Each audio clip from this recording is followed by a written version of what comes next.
आप सभी को जय श्री राम। आप सभी को राधे राधे, नमस्कार। लगन शर्मा।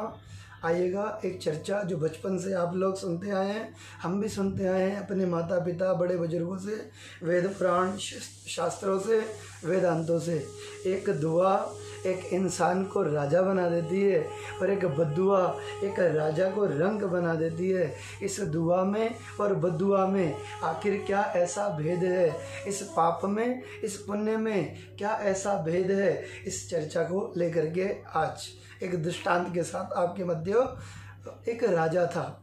राजा अपने राज्य के अंदर बहुत सुंदर राज्यपाट संभालता था। राज्यपाट संभालने के बाद रोज़ सवेरे वह निरीक्षण किया करता था अपने राज्य का। रोज़ निरीक्षण करता। उसकी प्रजा बड़ी संतुष्ट थी, उसकी प्रजा बड़ी धनवान थी, उसकी प्रजा के पास हर चीज़ अवेलेबल थी, क्योंकि राजा बहुत अच्छा था, कर्मठ था और सदैव अपनी प्रजा के प्रति समर्पित रहता था, यानी पुण्यवान था, अच्छे कर्म करने वाला, दुआ लेने वाला था।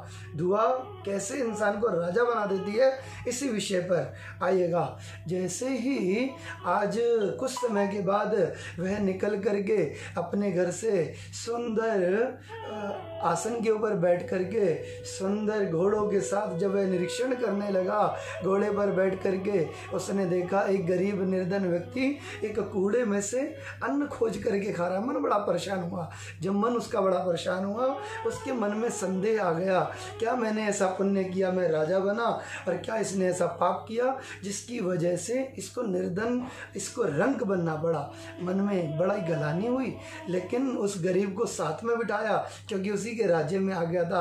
राजा अपने राज्य महल के अंदर उसको गरीब को लेकर के आया, मंत्रियों को बुलाया, मीटिंग बिठाई, और मंत्रियों को बुला करके मीटिंग बिठा करके पूछने लगा, आखिर इसके और मेरे पुण्य और पाप में, आखिर दुआ और बद्दुआ में ऐसी क्या बात है जो ये निर्धन रंक बना और मैं राजा बना? क्योंकि मुझे याद है मैंने कोई ऐसा परिश्रम नहीं किया जिसकी वजह से मैं राजा बना हूँ और मेरे को बहुत पुरुषार्थ करना पड़ा हो। नहीं, मेरे पिता ने मुझे राज्य तिलक किया, मुझे राज्य गद्दी पर बिठा दिया, और ऐसा क्या पाप है?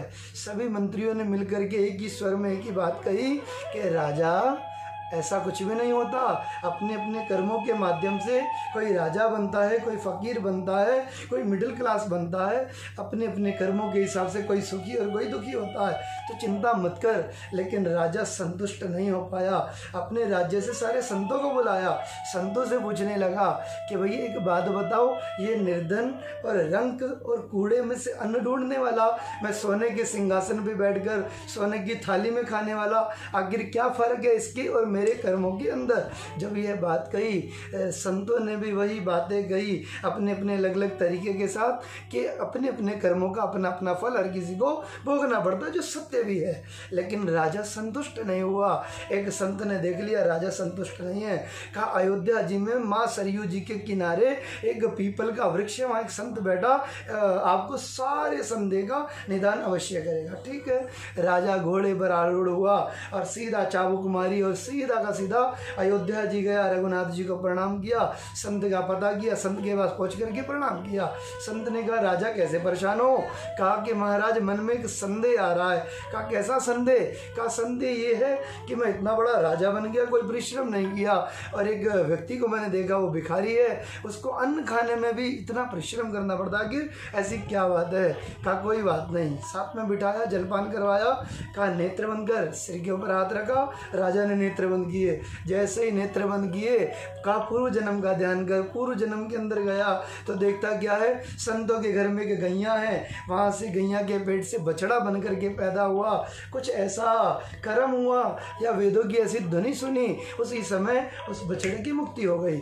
जैसे ही ये सुना, उसी समय कहा ये कर्म है? कहा नहीं, और पूर्व जन्म में जा। और पूर्व जन्म के अंदर गया।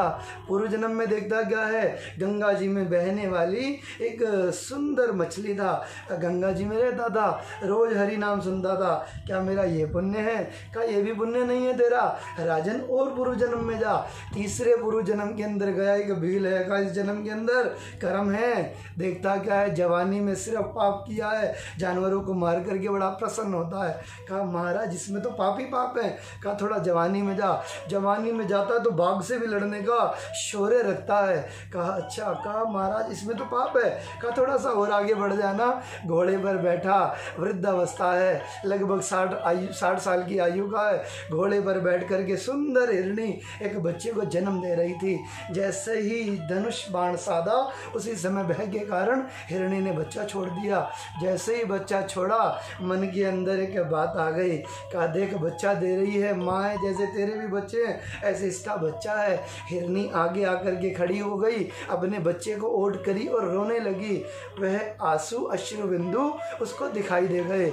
जैसे ही दिखाई दिए, अपने धनुष बाण को एक तरफ फेंका, एक तरफ फेंक करके उसी समय उस बच्चे को गले से लगा दिया। कहा माँ तुझे चिंता करने की जरूरत नहीं है, आज से तेरे बच्चे का लालन पालन मैं करूँगा। कहा अच्छा। उसी समय हिरणी ने चाटना आरंभ किया। जब हिरणी ने चाटना आरंभ किया, उसी समय हिरणी ने दुआ दी। वही जो दुआ एक रंग को राजा बना देती है, ये वही दुआ है जो एक इंसान को एक भिखारी से पता नहीं कहाँ ले जाती है। उस माँ ने एक दुआ दी। का इस जीवन में तो तू मारने वाला हुआ है, एक माँ की एक हिरणी की दुआ है, अगले आने वाले जन्म में तू मारने वाला नहीं होगा, तू पालने वाला होगा।